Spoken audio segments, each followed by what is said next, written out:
अस्सलाम वालेकुम। कैसे हैं आप सब लोग? उम्मीद है कि खैरियत से होंगे। कहने को तो हम एटमी क़ुव्वत हैं, बड़ी बड़ी जंगें जीत चुके हैं, लेकिन जब हम अपने इर्द गिर्द शहरों को देखते हैं तो ऐसा लगता है जैसे हम तरक्की की दौड़ में बहुत पीछे रह गए हैं। ख़ास करके जब कब्रिस्तान जाना हो तो ये देखकर बहुत हैरत होती है कि हमारे कब्रिस्तान जो हैं, ना ही उनमें साफ़ सुथराई का कोई इंतज़ाम है, ना वहाँ घास कटी हुई होती है, ना वहाँ पर कब्रों का कोई कंप्यूटराइज़ जो है वो डाटा मौजूद है, ना ही वहाँ पे कोई आपको ये बताने वाला होता है कि फ़लाँ कब्र जो है वो किधर है, कौन शख्सियत कहाँ पे दफ़न है।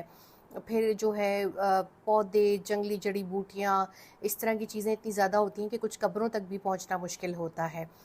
कब्रों के ऊपर कब्रें बाज़-औक़ात बना दी जाती हैं, पुरानी कब्रों का कोई पुरसाने हाल नहीं है, जिनके प्यारे उनको नहीं देखने आते, वो कब्रें बिल्कुल बोसीदा हो चुकी हैं।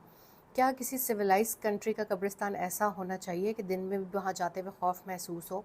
और रात को तो वहाँ जाना इसलिए मुमकिन नहीं है कि हमारे ज़्यादातर कब्रिस्तानों में बिजली का कोई इंतज़ाम नहीं है, यानी कि अगर कोई शख्स रात के वक्त सफ़र करते हुए उस शहर से गुज़र रहा हो जहाँ उसका प्यारा दफ़न है, तो उसी कब्र पे नहीं जा सकता, क्योंकि रात के टाइम तो वहाँ बिजली ही नहीं होती। और अक्सर हम देखते हैं वहाँ पर जराइम पेशा अफराद या फिर जो जानवर हैं, ज़हरीले हशरातुल अर्ज़ हैं, वो मौजूद होते हैं।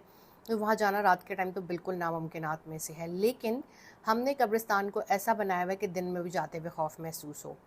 इस्लामाबाद को छोड़ के बाकी जितने शहरों के कब्रिस्तान हैं, वो उनकी हालत बहुत शदीद ख़राब है। ख़ास तौर पे अगर लाहौर में देखें, कराची में देखें, पेशावर में देखें, तो कब्रिस्तानों का बहुत बुरा हाल है। तो मैं यहाँ पर अरबाब इख्तियार को ये कहूँगी कि जब कोई शख्स कब्रिस्तान में जाता है तो उसको लगना चाहिए कि हम एक एटमी क़ुव्वत हैं, या हम एक बड़ा मुल्क हैं, या हम जंग जीते हैं। वहाँ जाकर ऐसा क्यों महसूस होता है कि किसी हॉरर फ़िल्म में जो है वो आप एंटर हो गए हों? क्या वहाँ पर खूबसूरत फूल पौधे नहीं हो सकते? क्या वहाँ पर बेंचेस नहीं हो सकते कि लोग बैठकर जो है वो फ़ातिहा ख़वानी कर सकें, कुरान पाक जो है वो पढ़ सकें, अपने प्यारों को याद करके खामोशी से कुछ लम्हात वहाँ गुजार सकें? वहाँ पर बिजली होनी चाहिए कि रात के टाइम भी लोग वहाँ पे विज़िट कर सकें। जब तक हम इन छोटी-छोटी चीज़ों के ऊपर तवज्जो नहीं देंगे, जब तक कि हम अपने शहरियों को, अपने टैक्स पेयर्स को वो तमाम सहूलियात नहीं देंगे जो कि दीगर ममालिक में मिलती हैं, तो ये हमारी कारकर्दगी के ऊपर, हमारे मुल्क की तरक्की के ऊपर, हमारे मुल्क के ऊपर एक बहुत बड़ा सवालिया निशान है कि जिसके कब्रिस्तान ही इतने खौफनाक हों कि वहाँ पर जो है वो दिन के वक्त भी जाते हुए जो है इंसान खौफ महसूस करे, तो रात को जाना तो बिल्कुल नामुमकिनात में से है।